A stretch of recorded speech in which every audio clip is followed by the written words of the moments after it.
Mainit na balita. Kayo, PhilHealth, clearly nabibilaukan po kayo sa dami po ng pera na pumapasok sa inyo.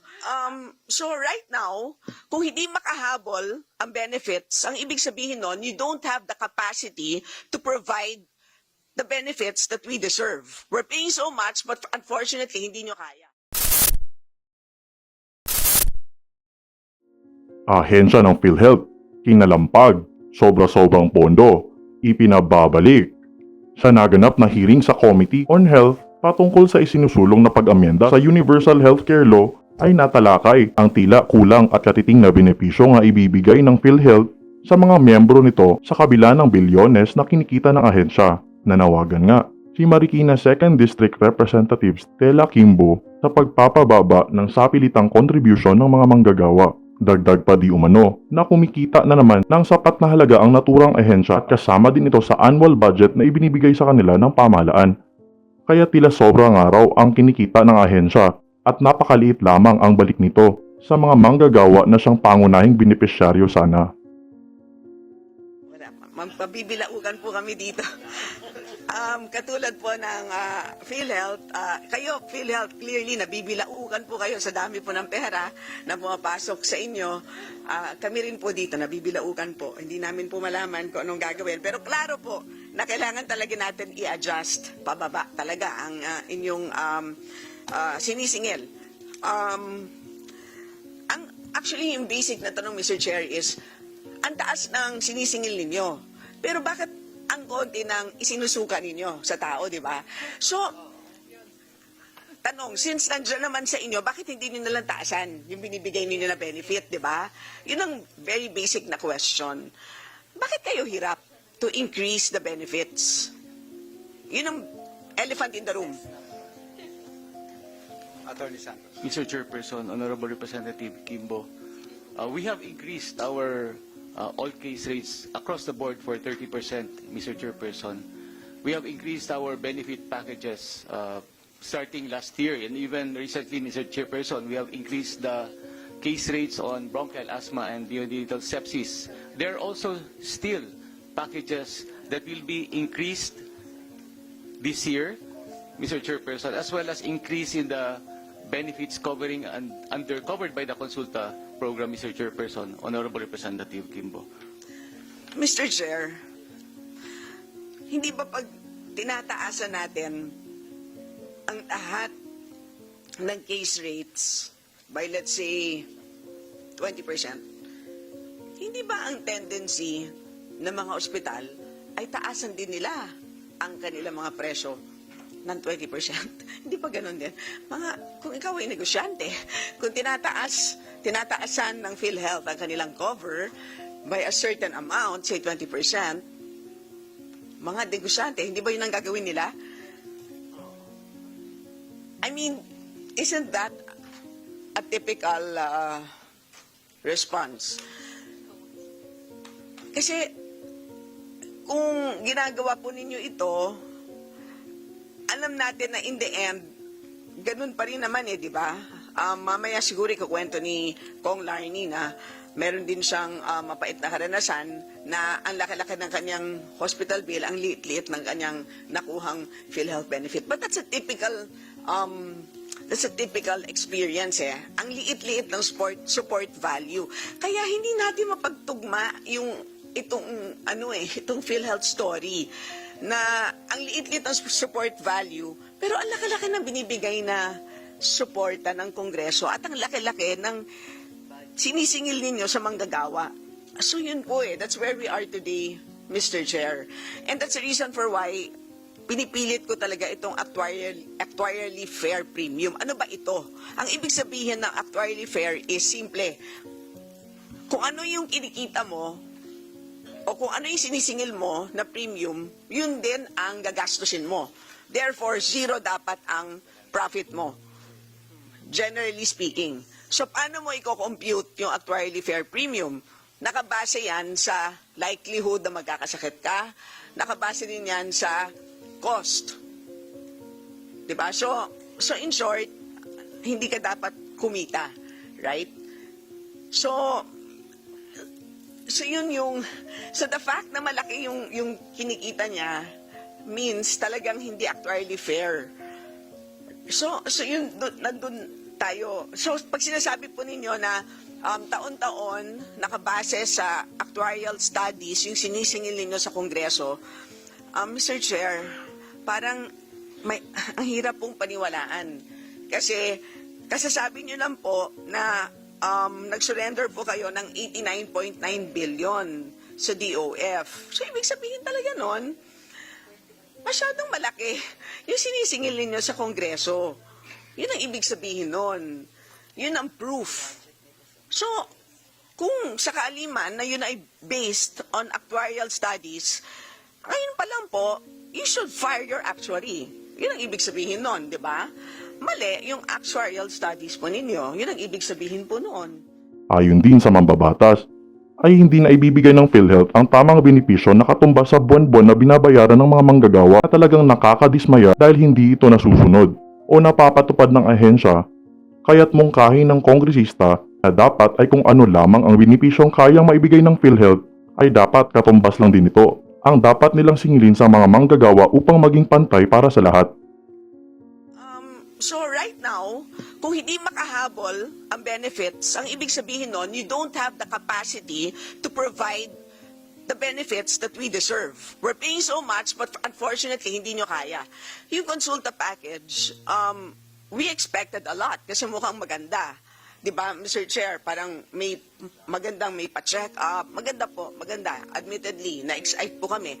Pero na-disappoint kami kasi nasaan po yun? Lahat kami dapat makover. Meron kaming pa-free check-up. Pupunta kami sa health center. Tapos, ang haba ng listahan ng libre. May kasama pang gamot. Pero, ewan ko, ako na-disappoint ako. Ewan ko sa inyo. Marami po sa amin na-disappoint. So, hindi po siya napapatupad. Yun ang problema nating lahat. So, may kakulangan po sa pagpapatotoo ng ating mga programa. Kaya right now, yung value po ng benefits lower than what you are collecting. So, hindi siya fair.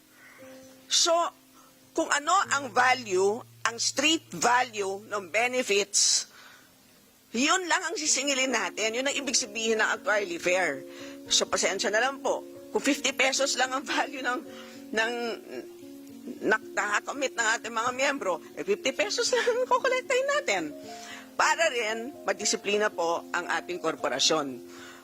If you want to make more, you have to do a better job. Para po, patas. Diba? Sa ngayon, klaro po, napakalaki po. Ang sinisingil ninyo, napakalaki. Ang binibigay ng Kongreso sa inyo, hindi balanse. Diba? So, let's try to, buti nga po, mabait pa yung proposal ko, let's start at 4%. Dapat nga, tingin ko lower. Pero, actually, I'm open to making it lower. Kasi, Mr. Chair, let me ask, 2023, isa-isahin po natin. Kasi sa tingin ko, ang pag-accounting po ninyo, Mr. Chair, hiniwalay ninyo yung sa government, diba? Kasi, nilabasan nyo yung 89.9. Tama, no? So, magkano po ang premium income ninyo net of government subsidy 2023? Tama po ba? 237.2? That's correct, Mr. Chairperson. Honorable Representative Kimbo. Okay, so Mr. Chair, premium income 2023, 237.2 billion. So, hindi kasama ang premium subsidy na binibigay ng Congress. Ito po yung kinokolekta sa atin, mga manggagawa. Interest and other income.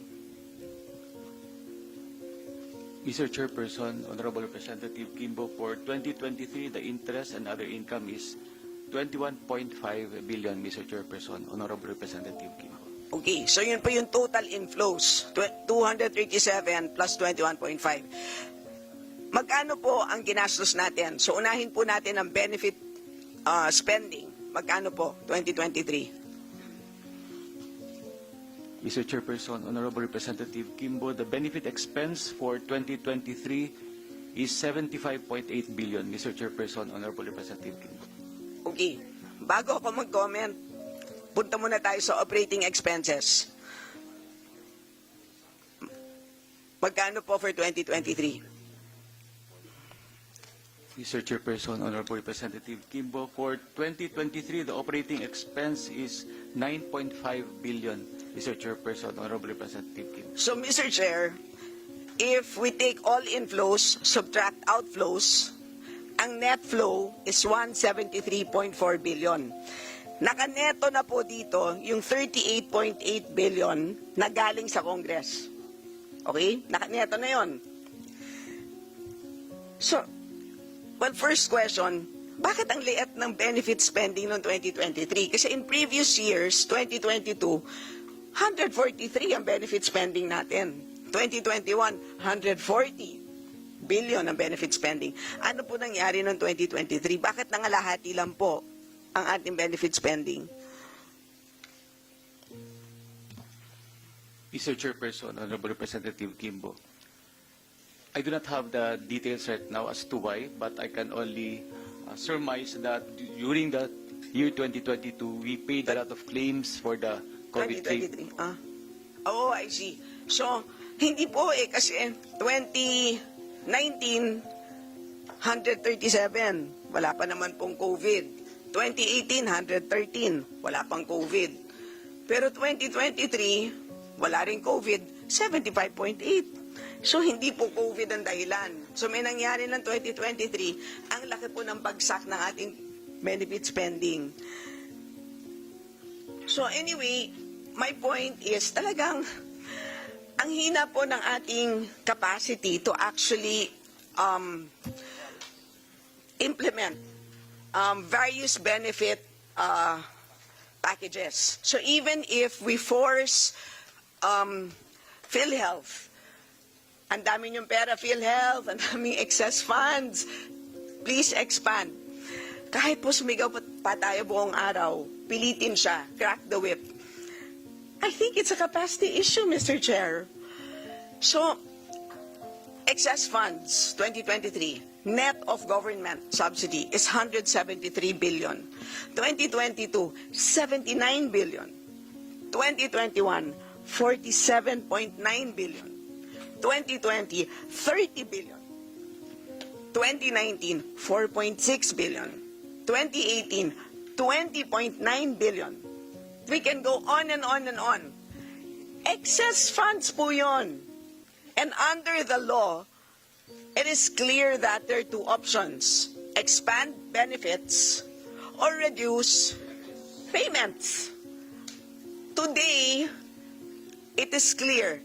Ako, sa akin, sinukuan ko na ang benefit expansion. I think it is not possible unless you change the way you think. Meaning to say, you outsource. Mag-outsource na po tayo. Bakit ba ayaw ninyong mag-outsource? That's a possibility. Kaya nga may amendment ako dito, baka tulungan kayo, mag-outsource na kayo. Ginagawa naman po yun ng other GOCCs. Huwag po kayong mahiya. Ginagawa yun ng Pag-ibig Fund.